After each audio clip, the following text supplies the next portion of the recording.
Mga langga, yung gusto niyo yung ideal na lalaki langga, yung mag-boyfriend at girlfriend kayo, alam na naman mo yung ugali ng boyfriend mo. So ngayon, pagdating na niyo, nagsasama na kayo, tapos hindi ganun yung ugali at hindi makuha ang need mo sa kanya, yung behavior niya sa'yo, iba na. Hindi talaga tanggap sa'yo kasi ang gusto mo magre-remit ng pera, tulungan, ikaw ang maghahawak. Ganun naman talaga yung mga Pinay, no? Wag naman nating ganun.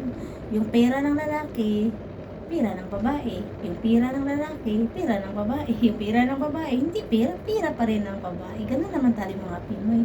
So, alam naman na mag-boyfriend kayo noon, bakit tinuloy mo siyang pinakasalan mo, sinasama mo, alam mo hindi yun bet sa'yo ng puso mo.